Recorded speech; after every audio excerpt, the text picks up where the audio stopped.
全球冰封，末日降临。我花20万租下一栋别墅后，直接改造成超级庇护所，整个别墅院墙都安装高压电防护措施，院门采用5公分厚的合金钢材料制作而成。1楼的大门也是由10公分厚的特殊材料制成，打开用手剑撬都封不开。1、2楼都安装了4层防弹玻璃，普通武器根本无法造成伤害。整个地面浇筑了60公分厚的高强度混凝土以及防水隔热。楼顶我们安装了目前最先进的太阳能发电系统，这完全就是一个末世铁盒子，只要自己不出门，基本上可以说毫无危险。做完这些，我来到一家高档餐厅，刚进门就看到了前世不但抢我物资，还将我活活打死的白莲花。哟，这不是李纯吗？你怎么在这儿？你去哪了？这么多天没给我打电话。看着那副虚伪的皮囊，一股报复的欲望直接涌上心头。不过不是现在，等到末日以后，我要让他生不如死。于是我继续装作往日的舔狗模样。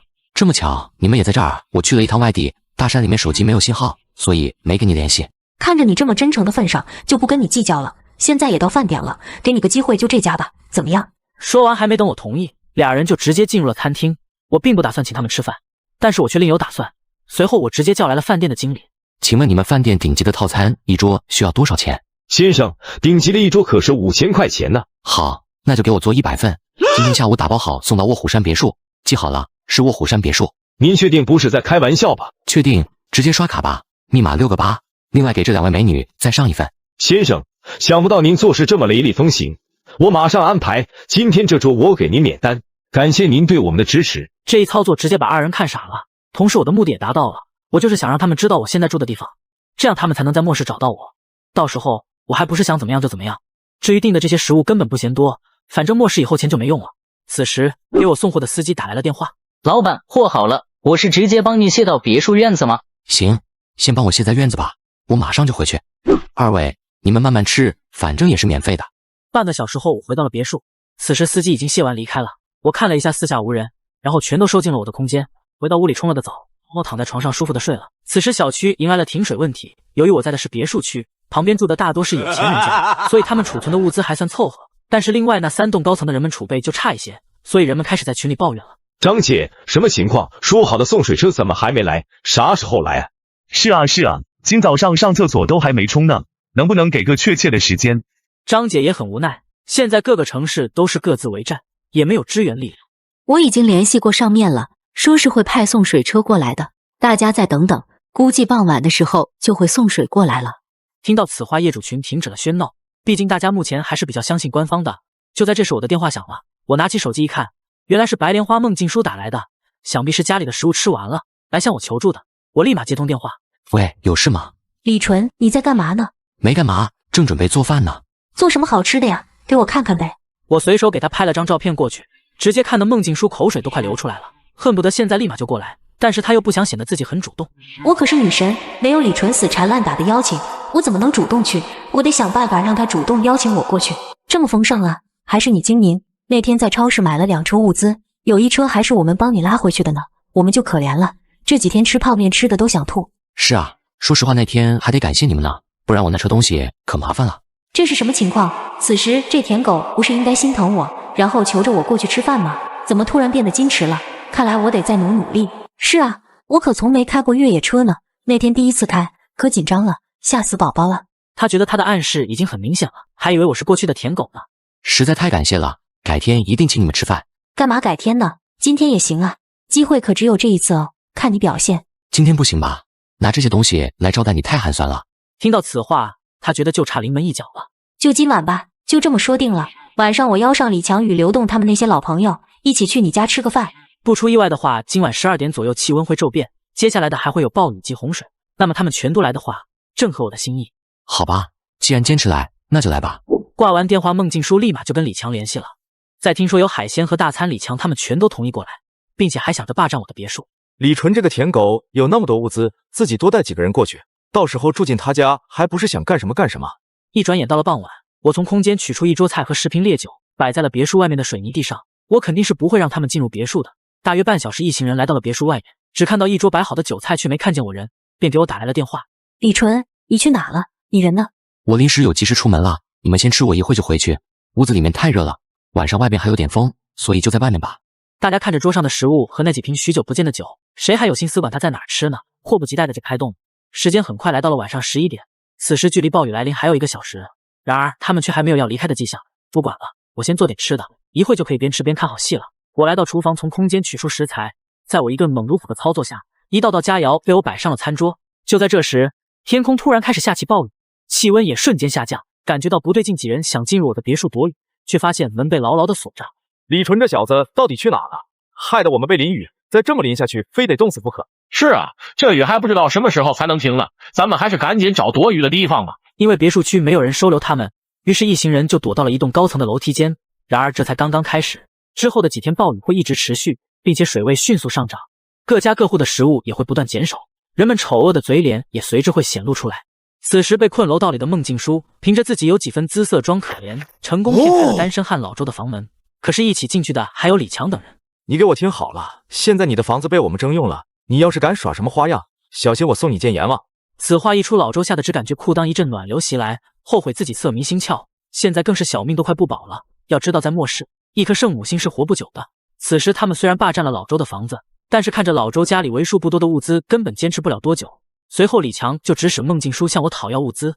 李纯，你在干嘛呢？我们的物资不多了，暴雨还在下呢。我和李强他们决定冒雨冲到你那里去，你到时候要给我们看门哦。给老子滚！别以为我不知道你这个少卑在想什么。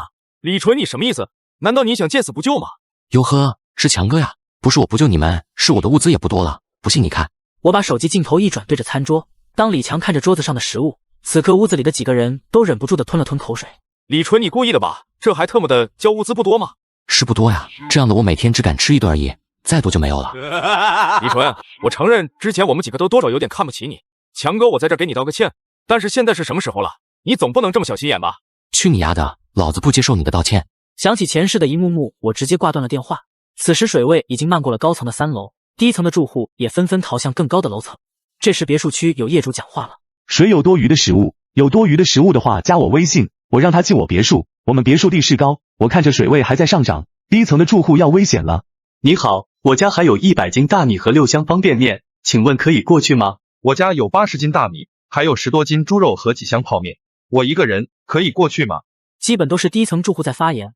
就在这时，突然有人在群里艾特我：小兄弟，你家别墅最高，姐姐我们2个人有一些泡面，能去你那儿吗？我会做饭洗衣服，只要我去你家，你基本啥事也不用干了。我并没有回复他，主意居然打我这儿来了，可惜了，目前我不相信任何人。暴雨在持续10天后终于停了，此时水位也已经淹到了6楼。现在整个江州市就如同一个水上城市，人们也陆陆续续划着各种能漂浮起来的东西在抢捞物资。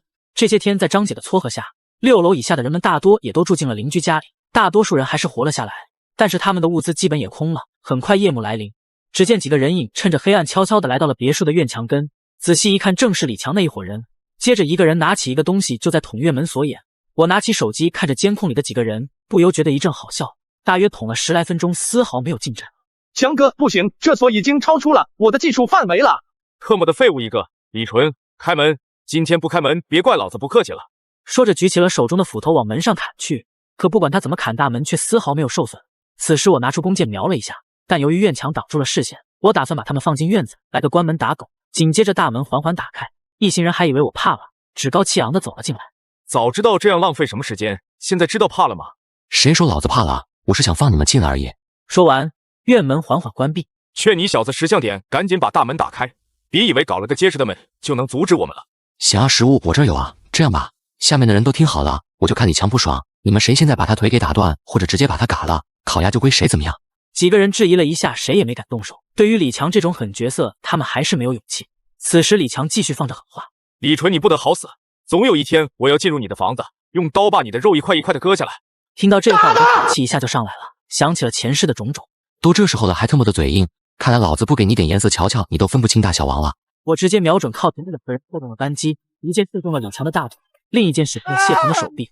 我本来想在今晚结果了他们，但是想想这样太便宜他们了，相比自己受的苦难，不能轻易放过他们。不过那生锈的箭矢，李强和谢鹏如果没有及时的消毒救治的话，也只有等死的份了。此时一行人看到大门开了，便狼狈不堪地逃了回去。特么的，快出去给老子找医生啊！看着锈迹斑斑的箭矢，李强脾气暴躁到了极点，如果不及时治疗，很有可能会死。他想不到我为什么会下此狠手，还以为是因为白莲花梦境书。想到这，他立马拿起手机就给我发了条信息：李纯，纯哥，我也不知道哪儿得罪了你，我知道你想要梦境书，这样我把它送给你，你给我药品，从此以后我再也不会去打扰你。我看完信息，直接把聊天截图发给了孟静书，可想而知他看到后会是什么样的心情。虽然孟静书是爱李强的，但是这又有什么用？在死亡的威胁下，爱算个毛线！就在这时，孟静书突然给我打来电话。李纯，我知道你想得到我，这样吧，我保证一个人过去，只要给我食物，你想干嘛就干嘛。真的想干嘛就干嘛吗？真的，我不骗你。说完给我发过来了几张私密照片，全是身无半分布料的，一时间看的也有些上头。这么黑我可不要，怕有病。此时孟静书一下子气炸了。我他妈这么有诚意了，难道李纯压根就没有看上过我？这一切都是他装的，可他又是为什么呢？李纯，你混蛋，你不得好死！你等着，我会让你后悔的。说完带着王乐就走出了门，两人直接走到了老王的门前，敲响大门。老王透过猫眼一看，居然是孟静书。这玩意不是在老周那吗？同行还有几个男的呢，这会儿又想来祸害老子了。王哥，我是孟静书，还有王乐，我们已经走投无路了，请王哥收留。想套路老子，你们还嫩了点，那几个小子在你们后面吧。你误会了，王哥，这儿就我们两个小姑娘，绝对不会对你构成威胁。你一个人也挺孤单，就不想有两个美女陪着吗？很快老王的门就开了，只见老王扛着一把枪站在门口，在确认就2个人后，便让他们进入了房间。哈哈哈，老子今天要干他个7进7出，老子江州王子龙是也。接下来的画面，兄弟们自行了。另一边，刘栋也意识到李强估计是撑不过了，于是借着帮助李强的名义走到他跟前。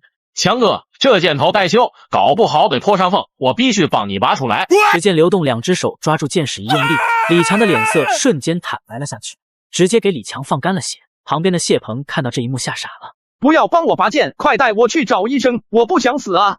哪里还有医生？你上得庆相信我，不然发炎了你还是个死。紧接着一用力，谢鹏痛得直接昏了过去，剩下的就赌伤口发不发炎了。此时孟静书看着老王，心里一个大胆想法油然而生。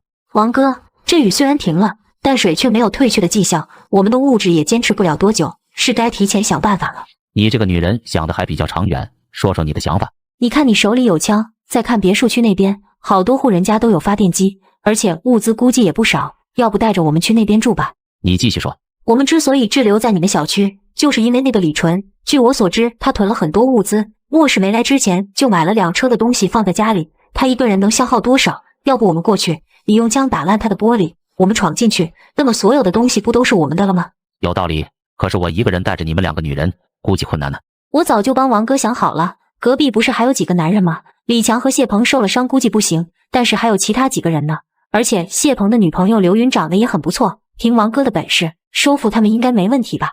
老王听完陷入了沉思，他原本是想把这俩女的玩腻了就丢出去的，但是现在看起来这个孟静书还是比较有头脑的，而且他们的物资是真的不多了，还不知道这破天气会持续多久。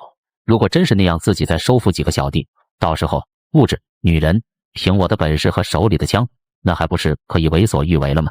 说干就干，3人直接来到了老周的房门口。老周快开门，你王哥我来救你了。